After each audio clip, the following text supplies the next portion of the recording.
Hola, buenas tardes. Bienvenidos al programa 216 de A la Vista. La verdad me parece mentira, ya 216 programas.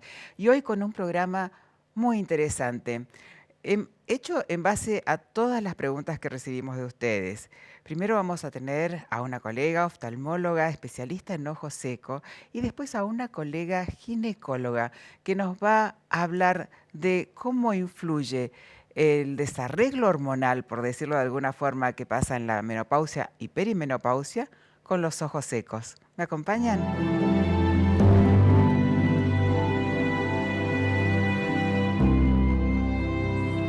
Esto es increíble. Orcam My Eye para personas ciegas o con discapacidad visual. Another brilliant performance. How? Orcam My Eye es un dispositivo portátil activado por voz que ve, entiende y comunica información visual para ayudar a los discapacitados visuales a ser mucho más independientes. Esto es mágico.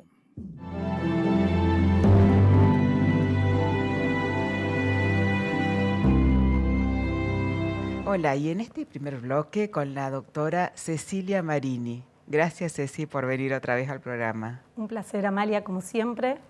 Yo feliz de tenerte. Te voy a presentar, Cecilia. La doctora Marini es médica especialista en oftalmología, es la jefe de la División de Trasplantes de Córnea y médico de planta del Hospital de Alta Complejidad El Cruce en Buenos Aires, que yo sé que adora ese hospital la doctora. Es miembro fundador de la Sociedad Argentina de Superficie Ocular, de la SASO. ¿Y qué puedo decir de ella? Es la que más habla de ojo seco, conferencias, simposios. Y en el congreso que tuvimos la semana pasada tuviste una participación importantísima, Cecilia, ¿no? Coordinando Sí. muchas veces temas de ojo seco. Pero quiero contarle a la gente que nos está mirando que hiciste un trabajo impresionante de estadísticas con respecto a los síntomas o la población que más sequedad de ojo presenta. Exacto, Amalia. Bueno, un poco algo que ya habíamos charlado en una eventualidad. La idea no es un trabajo solo mío, sino de un montón de personas, junto con el doctor Rodríguez Torres y Belén Liviero y todo el equipo de la SASO que nos acompaña. Sí. Hicimos la primera encuesta nacional donde participaron todas las provincias, en donde evaluamos cuántos pacientes o cuál es la prevalencia en Argentina del ojo seco, por lo menos un primer approach, porque Sí. siempre usamos estadísticas de otros países Claro. y siempre en terreno puede ser diferente. Sí, sí, y nosotros tenemos muchos pacientes y pocas estadísticas. De hecho, una de las consultas más frecuentes es por ojo seco, molestias y un grupo de síntomas que van todos englobados. Tuvimos la suerte de que en ese mes, en esa encuesta, que fue un tiempo muy cortito, participaron más de 10.000 personas, 10.812 para ser exacta, que es Sí. un montón a lo largo de Mucho. todas las provincias, y vimos que el 42% de los pacientes tenían síntomas o diagnóstico de ojo seco confirmado. Mirá vos. Incluso si uno lo desgloba, siempre sabemos que las mujeres típicamente se ha asociado a mayor incidencia de ojo seco, 4.5 de 10 mujeres consultan o tienen algún síntoma o diagnóstico de ojo seco y alrededor de 3 de cada 10 hombres, que no es poco tampoco. No. Entonces no. eso es muy interesante de lo que fuimos encontrando en nuestra encuesta y nos pareció muy interesante ver a qué cosas se asociaba. Entonces la encuesta no solo estaba basada en el diagnóstico, sino también en cuáles eran los factores de riesgo que encontrábamos asociados. Ajá. De hecho, los factores de riesgo que encontramos con mayor prevalencia son el de mujeres, sobre todo mayores de 60, el riesgo aumenta significativo, pero ya a partir de los 25 se empieza a ver este cambio. En los hombres el saltito es a los 19 Mirá años. vos. Tiene que ver probablemente con todo el tema de la actividad, las pantallas, este tipo de cosas. Claro. Es una hipótesis, ¿no? Pero después se mantiene a lo largo del tiempo estable. Por eso consideramos que los factores de riesgo con mayor significancia son las mujeres, sobre todo por arriba de los 60 años. Y muy interesante, factores modificables, que son uso de pantallas más de 6 horas y dormir menos de 7 horas. Entonces, nos parece muy importante recalcar esto. O sea que si vos estás más de 6 horas con la pantalla, ya sea teléfono, tablet, Cualquiera. computadora, lo que sea, y descansás menos de 7, tenés una mayor chance de padecer ojo seco. Por lo menos encontramos una asociación con números significativos al respecto, así también como los usuarios de lente de contacto. Claro. ¿Y de qué se queja la gente que tiene ojo seco? ¿Cuál es la consulta que te hacen? Lo más habitual, nosotros tenemos dos tipos de ojos secos, ¿no? El ojo seco, sabemos, como hemos hablado en otras oportunidades, que el ojo seco puede ser por baja producción o por alta evaporación. Claro. Generalmente la baja producción lo vemos más en pacientes con enfermedades sistémicas asociadas, como conocemos todos las colagenopatías o alteraciones de distiroidismos, pero lo más frecuente es la alta evaporación. Y eso se debe a una alteración en la capa lipídica de la lágrima que hace que nuestra lágrima tenga menos calidad. Entonces, dura menos. ¿Y qué se queja la gente? Se queja de ardor, de sensación de arenilla y cuerpo extraño, mucha fluctuación visual. Por eso esto se desencadena y se acentúa en usuarios de pantallas, por ejemplo. Claro. ¿Por qué? Por la forma en la que uno la usa. Claro. Sabemos que la fijación y la leptoescritura disminuye el parpadeo involuntario a la mitad. Sí. Entonces, cuando nos sentamos a veces en una pantalla, estamos un montón de horas con el mismo sistema. Entonces, es muy importante tener conductas que nos enseñen conductas de cómo manejar esto, porque es una situación, es omnipotente en las pantallas. Sí, por las eso, tenemos y las vamos a tener. Tal cual, y vamos a seguir usándolos. Entonces, Y es las bueno vamos a tener. recordarle a la gente el 20-20-20, ¿no? Exactamente. Contale, por favor, de qué se trata. El 20-20, como decimos siempre, es que cada 20 minutos deberíamos mirar a 20 pies, que es equivalente a 6 metros, 6 es lejos, metros. y parpadear 20 veces. Esto nos permite dos cosas: distribuir la lágrima por la superficie, relajar la acomodación, que también es importante, Claro. y entonces son dos factores que nos permiten, por lo menos, tratar de mantener las reservas que tenemos. Claro. Otras cosas que le podemos sumar a esto es la posición de la pantalla. Las cuestiones ergonómicas son muy importantes, no solo para la postura, sino para la calidad visual. Las pantallas tienen que tener un 45 grados de la posición de visión, porque eso nos Estar permite... así. Exactamente. Eso nos permite que nuestro párpado cubra más del tercio superior de la córnea y entonces nos mantiene parte del ojo protegido la Claro, mayoría más de lubricados, veces. sí. Y más lubricados. Entonces, esos son detalles importantes. No tener aire acondicionados o calefacciones que nos den directo a nuestra área de trabajo. Sí, Son como factores, pasa con el auto, ¿no? El aire del auto, que uno eso se es lo pone. característico, que no toleran el auto. Obviamente hay diferentes grados de esto y se los puede colaborar con un montón de cosas. Los ojos secos en general no se curan, pero se los pueden mejorar e incluso llegar a estar asintomáticos, que algunos por ahí lo consideran curado. Claro. Pero es importante que sepan que muchas de las cosas que hacemos y que podemos modificar mejoran enormemente la calidad de vida, porque el problema con el ojo seco es la alteración de la calidad de vida que sufren estos pacientes. Totalmente. Hay algunos que hasta dejan de hacer sus actividades, sobre todo aumentan la edad, y por ahí tienen ciertas cosas que pueden hacer y las dejan de hacer simplemente por perder la capacidad y la calidad de vida diario, ¿no? Claro. Entonces, ¿Qué eso es estamos muy viendo importante. acá, Bueno, Cecilia? acá estamos viendo algunos de los tratamientos que tenemos hoy para colaborar, sobre todo a este ojo seco evaporativo que hablábamos, que es el más frecuente, en el cual la capa lipídica se altera. Entonces, ¿qué podemos hacer para esto? Ahora hay un gran bagaje de posibilidades que involucran lo que llamamos terapias termofísicas. Incluso algunos hablan de spa de ojo seco, son Sí, terminologías es cierto. equidistantes y estamos hablando todos de lo mismo. Lo que vamos a hacer es, las glándulas tienen un sebo que a temperatura corporal debería fluir.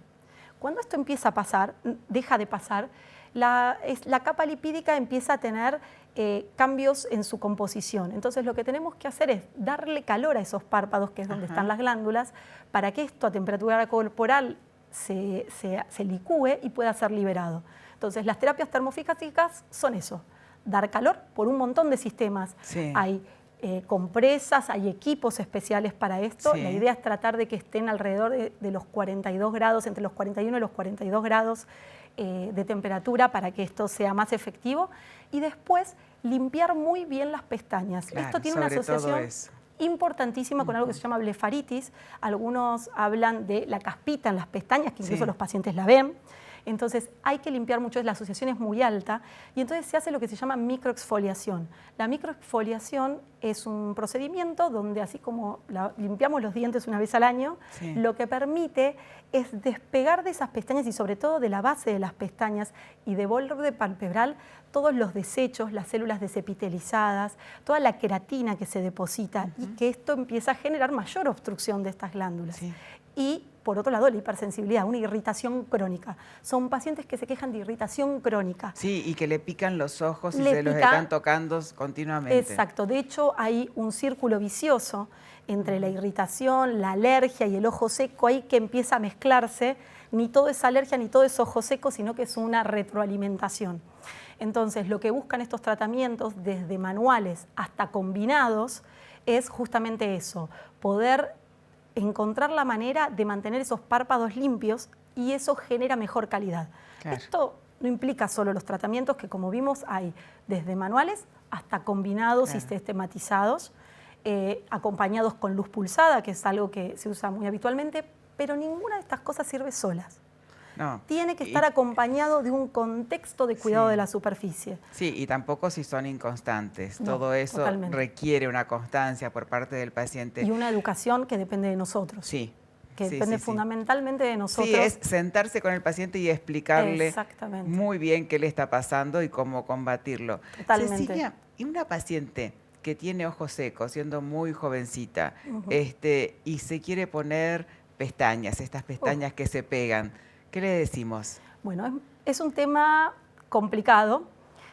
Hoy está muy en boga. Estamos empezando a ver mucha patología de superficie ocular asociado sobre todo a las pestañas pegadas, a todo lo que es pegamento, porque nos obstruyen las glándulas. Un poco menos a los lifting, pero también los vemos por reacciones de alergia. Sí. Uno no tiene que ser taxativo y decir no se pueden hacer. Sí creo que hay que ser muy cuidadoso dónde y con quién uno lo hace, principalmente por los elementos que se utilizan. A diferencia de lo que pasa en farmacología, de hecho participamos de un workshop internacional de tifos que habló sobre estilos de vida, el último que he tenido, gracias a Dios, el honor de participar. Una de las comisiones hablaba sobre justamente cosmética.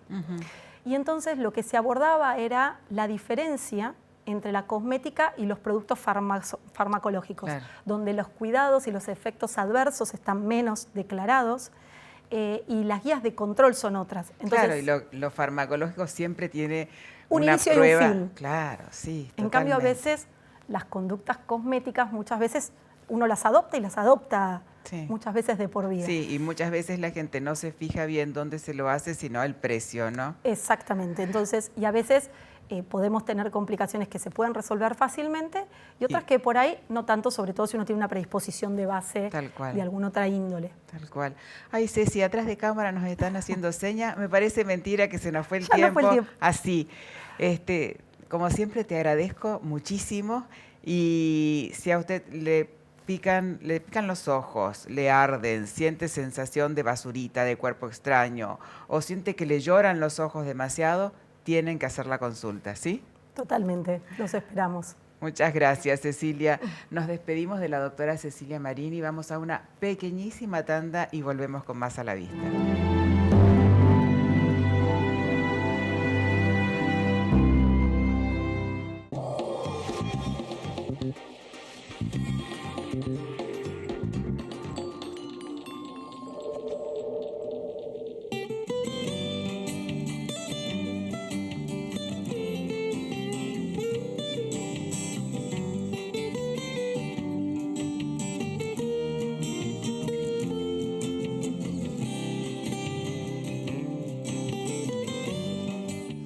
Esto es increíble.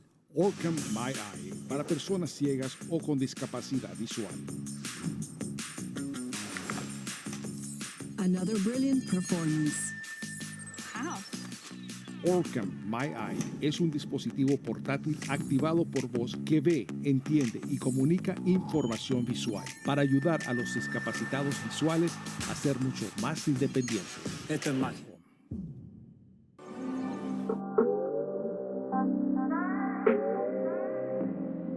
Romano Home Restoration es sinónimo de elegancia y avanzadas tendencias mundiales en amoblamientos y objetos de decoración.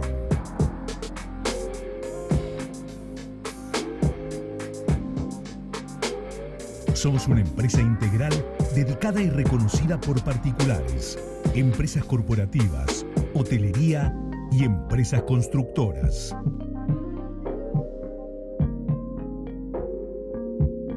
Importamos destacados muebles espejados, espejos tallados de gran porte y exclusivas arañas.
Bienvenidos al segundo bloque de La Vista y vamos a seguir hablando de diferentes patologías que tienen relación con el ojo seco. Y para eso la tenemos aquí en el piso a la doctora Agustina Antognosi. Gracias, Agustina, por estar con nosotros. Gracias a vos por invitarme. La doctora Antognosi es médica especialista en ginecología, obstetricia y patología mamaria y tiene una vastísima experiencia, sobre todo en lo que es perimenopausia y menopausia. Son temas que muchas veces las mujeres lo normalizan, las cosas que le están pasando les parece que les tiene que pasar y para todo, como dice la doctora Antognosi, siempre hay una solución. ¿No es así, Agustina? Es así. No hay que normalizar lo que no es normal, ¿no? No hay que normalizar los síntomas, para Totalmente. nada. Ni el dolor, ni los sofocos, nada. Ningún síntoma que aparezca en ninguna etapa de la vida hay que normalizarla. Claro. Menos en la menopausia, que es la mitad de una larga vida. Totalmente, porque ahora una mujer tiene una vida útil, tanto personal como laboral, sumamente amplia. 80 años, 75 años, mujeres uno se siguen pone trabajando. los límites. Si vos pensás que una de las estrellas más importantes de nuestro país tiene 97 años y sigue trabajando, Tal cual. al resto de las mujeres les tiene que pasar exactamente lo mismo, Tal ¿no? cual. ¿Y cuál es el síntoma más frecuente que se presenta en tu consulta? Bien. Primero definimos menopausia. Por favor, sí. Así nos ubicamos. La menopausia es un estado en la vida de la mujer que ocurre más o menos a los 50, 51, 53 años, que se caracteriza por el cese de la menstruación. Sí. Tiene un diagnóstico retrospectivo, es decir, no tiene que estar un año sin menstruar para decir que está en menopausia. Ajá. Y se acompaña con un dosaje hormonal de laboratorio, no solamente en la clínica, sino en el laboratorio. No todas las mujeres que entran en esa etapa pueden tener síntomas. Algunas la pasan sin pena y sin gloria, y la otra con mucha pena. Las que presentan síntomas son básicamente los que se deben al déficit de estrógeno, que es la causa de la menopausia. Nosotros tenemos los ovarios, que es la glándula reproductiva femenina, que es la que produce durante toda nuestra vida estrógeno, progesterona y testosterona. Esas tres hormonas empiezan a dejar de funcionar, empiezan paulatinamente, alrededor de los 40 y pico, 47, empiezan a bajar. Eso se llama perimenopausia, que son los 2 años previos que anteceden a la menopausia. Y después, en un momento, disminuyen totalmente su producción. Sí. Por el ovario, la produce el resto, el tejido adiposo, glándulas suprarrenales producen un poco más de estrógeno y testosterona, pero la mayor producción disminuye. Y cuando disminuyen ambos aparecen estos síntomas, que básicamente son sofocos o sudoraciones nocturnas, Sí. insomnio, alteraciones del ánimo, aunque las hormonas no exacerban ningún síntoma que uno tenga de base. Es decir, que si alguien ya tiene una depresión, la va a seguir teniendo, no es que se va a deprimir porque está sin hormonas, claro. Tal cual. El síndrome de génito urinario, que son las molestias a nivel de la vulva y vagina que las mujeres pueden presentar en esa edad. Y también deterioro cognitivo. Hay mayor incidencia de Alzheimer o demencia senil con la baja de estrógenos. Mira.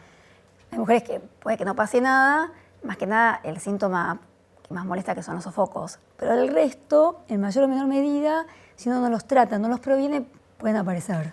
Los sofocos y el insomnio. Yo creo que la falta de sueño también le molesta mucho a la gente, Y ¿no? la falta de sueño, generalmente, la mayoría son nocturnos, la mayoría de los sofocos, que hace que uno se despierte muchas veces durante la noche, Claro. hace un mal dormir, y el mal Claro. dormir repercute en todo, en la salud cognitiva, en el aumento de peso, en Sí. estar cansado para hacer actividad física, para trabajar y demás. Igualmente, como dijiste vos, tienen solución. Más allá de esto, que es lo visible, lo que hay que también cuidar en esa etapa es las cosas que capaz no se ven, pero son importantes, como es la salud ósea, Claro. la salud cardiovascular y también no dejar de lado la sexualidad, que son los otros 3 pilares que hay que tener en cuenta. Capaz Sí, uno sí. no ve la estructura del hueso, pero con el déficit de estrógeno se empieza a deteriorar, entonces también hay que cuidarlo. Totalmente. ¿Y qué puede hacer, amén de consultarte a vos, consultar a su ginecólogo, que muchas veces el comentario entre gente de esa edad es, mi ginecólogo no me da bolilla con respecto a lo que le digo? No, No, todos están preparados para esto. No, bueno, no sé eso bien, pero en realidad los síntomas vasomotores, los sofocos, no hay que normalizarlos porque son predictivos de enfermedad cardiovascular. Ah, El sofoco tiene muchas vías, una más bien con sistema simpático, parasimpático, no importa, pero la otra tiene que ver con el aumento de la vasodilatación de la íntima, de las capas de las arterias. En realidad tiene impacto como precursor de placa aterogénica, además, o sea que hay que tratarlos. Nosotros hay que tratarlos. Hay muchísimas terapias, hay terapias hormonales, hay terapias no hormonales. Siempre se dice que hay que armar un traje a medida para cada mujer. claro, claro, No personalizado. todas pueden recibir todos, no todos con lo que hay van con todo, es personalizado, tal cual. Sí. Hay que evaluar un montón también de otros factores concomitantes, perfil lipídico, glucemia. Sí, Lo que es y importantísimo. antecedentes de cada paciente, Totalmente, ¿no? totalmente. Muchas mujeres dicen, no, yo no puedo recibir hormonas porque mi mamá, mi tía tuvo cáncer de mama. ¿Eso es tan así? No podrán recibir ni la mamá ni la tía, excepto en determinados casos que sean un caso genético, donde haya mutación de determinados genes, que no es lo habitual y no es lo más frecuente, porque eso es solo un 5% de la población que tiene un cáncer de mama familiar, Claro. heredo familiar. El resto, si es solamente eso, no es una indicación para no hacer terapia de reemplazo. Perfecto. Y una pregunta que también es muy frecuente. El chip hormonal, el que le dicen chip sexual, ¿es efectivo? ¿Es fácil de tolerarlo? Es así, cuando uno, como dijimos antes, cuando uno está en menopausia hay 3 hormonas que faltan. El estrógeno, la progesterona y la testosterona. El pellet, el chip sexual, es un pellet, es un dispositivo de plástico biodegradable que adentro es como el transfer de la hormona. Ajá. La hormona es testosterona, la que tiene específicamente ese chip sexual.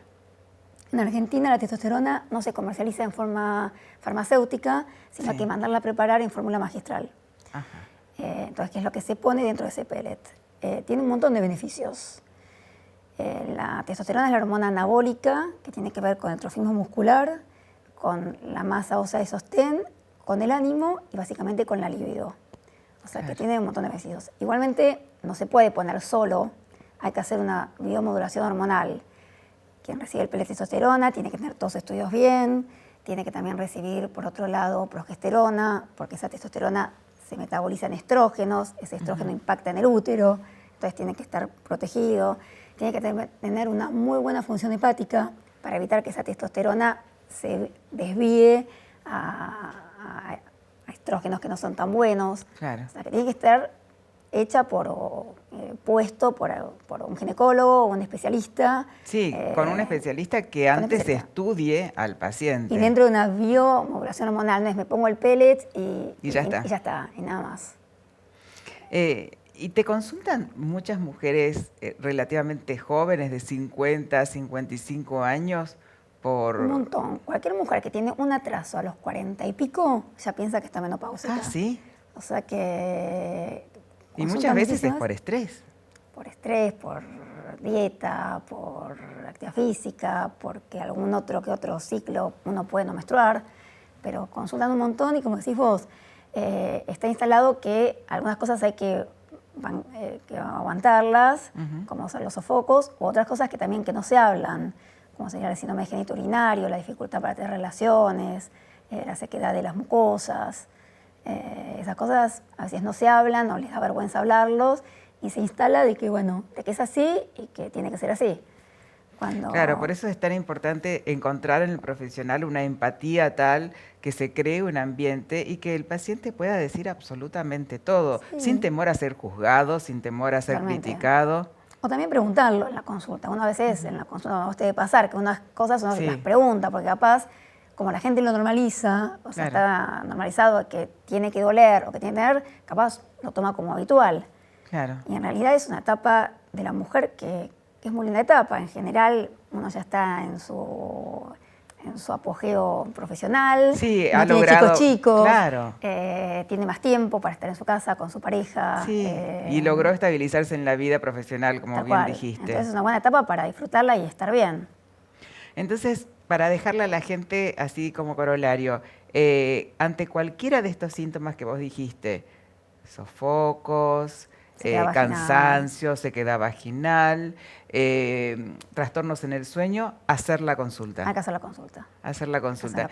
Y si el ginecólogo o la ginecóloga no le presta mucha atención, cambiar y verla a la doctora Agustina Antoñosi. Muchas gracias, Agustina, muchas gracias. Y tenemos tantos temas para hablar, porque sobre todo de patología mamaria es uno de los cánceres que a veces da metástasis en el ojo, así que te vamos a convocar nuevamente. ¿Sí? Gracias, Agustina. No, a ustedes. Nos despedimos de la doctora Agustina Antoñosi y se nos fue el programa, así que nos vemos el próximo martes aquí a las 17:30 en A la Vista por Canal Metro. Muy buena semana.